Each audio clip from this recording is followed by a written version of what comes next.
Hello you demons and happy Friday! Today I have a very special game planned for you guys. It's gonna be, is this scary police report fact or fiction? Now, your job is gonna be to make sure that you list down which ones you think are fake and which ones you think are real. And at the end, all will be revealed, so don't worry. So enough about the explanation, let's just start reading them. As an officer in Detroit, we get a lot of weird calls, but this one by far was the scariest. We were called to a house to investigate a disturbance that somebody had reported. As soon as we got out of our cruiser, me and my partner didn't know what we were getting into. As soon as we walked into the house, we noticed the man standing in the corner, mumbling to himself, staring at a doll. The first thing that we smelled was blood. As we approached the man to take him into custody, we only heard himself mumbling, "The doll made me do it. He made me do it." We quickly took the man into custody and began investigating the scene. It had been discovered that he had decapitated 2 of his family members and hid their bodies underneath the mattresses. Next on the list of abnormalities was the doll. As soon as we approached him, we noticed that he wasn't stained the slightest bit. Noticing that the man was talking about the doll so much, we took it in as evidence. But that was a big mistake. No abnormalities were reported, except the fact that its head and eyes would move occasionally. What makes this especially scary is the fact that the doll's eyes were painted on. Ever since then, I haven't been able to look at my daughter's dolls the same way. It still creeps me out to this day. Next is a story called The Colorado Man. We had received a call from dispatch about a disturbance near a residential area by the woods. Dispatch had told us that the caller was being chased, so we turned on our sirens and headed the direction. When we arrived at the address, we had noticed the house had been torn apart. We also had noticed that the back sliding door had been shattered, with shards of glass all over the floor, covered in what seemed to be blood. However, after doing a full sweep of the house, we still could not find evidence of a caller. This is when we began searching around the perimeter and noticed that there were long drag marks behind the house leading into the forest. After a 48-hour investigation, little new evidence was uncovered, aside for some damaged trees behind the backyard. It's without a doubt, after this call I had never gone into the woods alone or without telling somebody where I was going. This next one is called A Different Type of Evil. Several years ago, I took a call from a family reporting that their daughter had been possessed. They had said that she had no previous history of any drug abuse and were holding her down currently on her bed. On the other side of the call, I could hear 2 people screaming at each other. I asked the caller to tell whoever it was to please stop screaming so I could hear. The caller said it was her, and I responded, I knew it was her, but whoever else was screaming, please tell them to stop. And that's when the caller said, "It is her, it's both of her voices." I kid you not, it was the creepiest thing that I have ever heard, and I had been doing this for 29 years and heard very terrifying things, but this one was by far the worst. I couldn't understand any of the voices that she was screaming in, and till this day it makes my skin crawl thinking about it. The lieutenant listened to the tapes and later asked me if I ever wonder, and I said yes.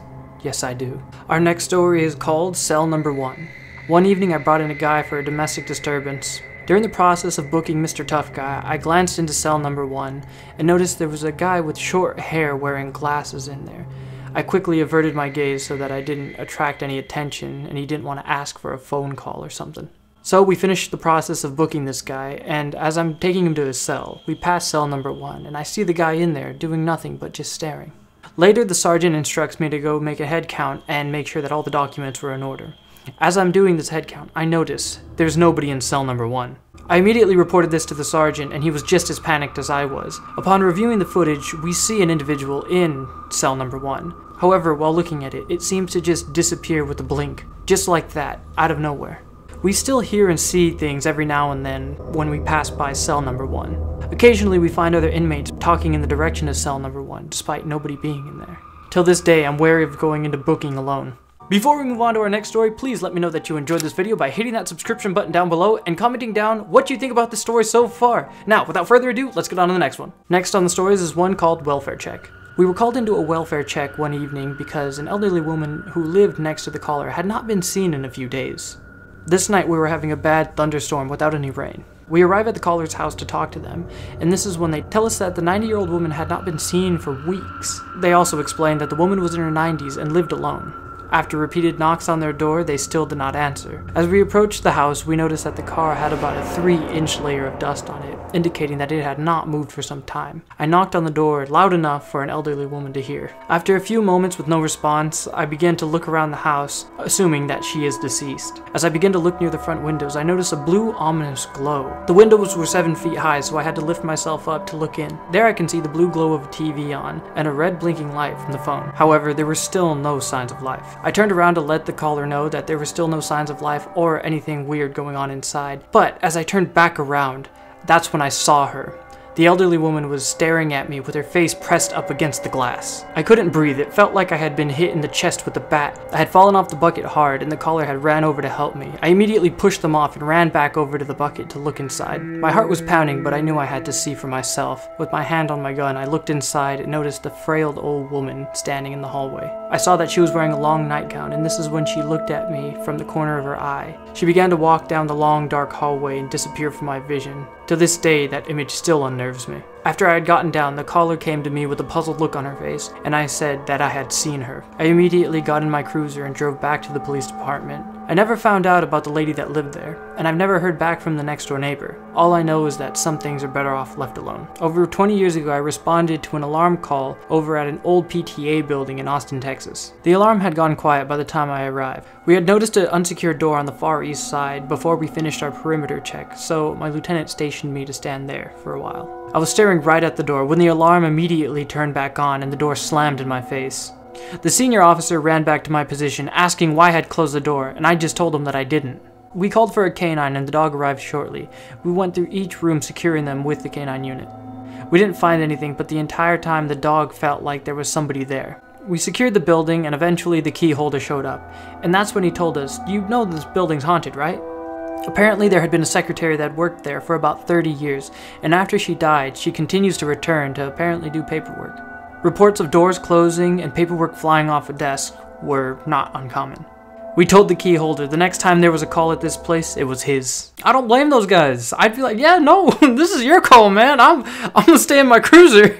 This next story is called Good Conversation. I was working at a jail during my watch tour, and when I began to head into medical, I heard a conversation between two inmates as if they were talking in their cell. I walked to the first cell and noticed there was no names on it, so I didn't look inside. I went to the next door over and noticed that there was a name on it and somebody was in there. I opened the hatch. Originally, I wasn't going to say anything to him. However, that's when he asked me if he could move the neighbors over because he was feeling kind of lonely in his cell. So I went back over to his neighbor's cell to look inside just in case somebody had messed up the names, and I noticed that nobody was in there. I went back over to the other guy's cell and asked him if he had heard two people talking in the cell. That's when he said yes, they had been talking for quite a while. That's when I informed the guy that there was nobody next to him, and I got out of there.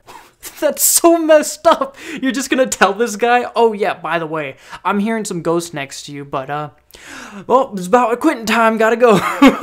This next story is called Hind Legs. One year our department started receiving a lot of complaints about headstones being knocked over around Halloween. The chief had advised us on our midnight shift to spend a little extra time around the area to make sure that there was nobody going in. So being the sneaky person I was, I set myself up perfectly so I can see both entrances to the cemetery along a street. With the streets being fairly well lit, I was able to see perfectly with my binoculars down both of them. However, one time while checking the cemetery, I spotted something that looked like a cat running on its hind legs. This is when I watched it walk approximately 10 feet behind headstones before eventually losing sight of it. I rushed over to the area in my patrol car, shining the light between the headstones to see if I could see anything. While I was searching, I couldn't find a thing but a track that led straight into a headstone and dead-ended. Till this day, I can still remember how its outline moved in my binoculars. As an avid hunter, I had seen a lot of things in my days, but I have never seen another thing like that. The next story is called A Call for Help. We had received calls from a vacant household twice a night for about a week. The voice on the phone sounded like an elderly, at-risk lady with Alzheimer's, barely audibly saying, "Please,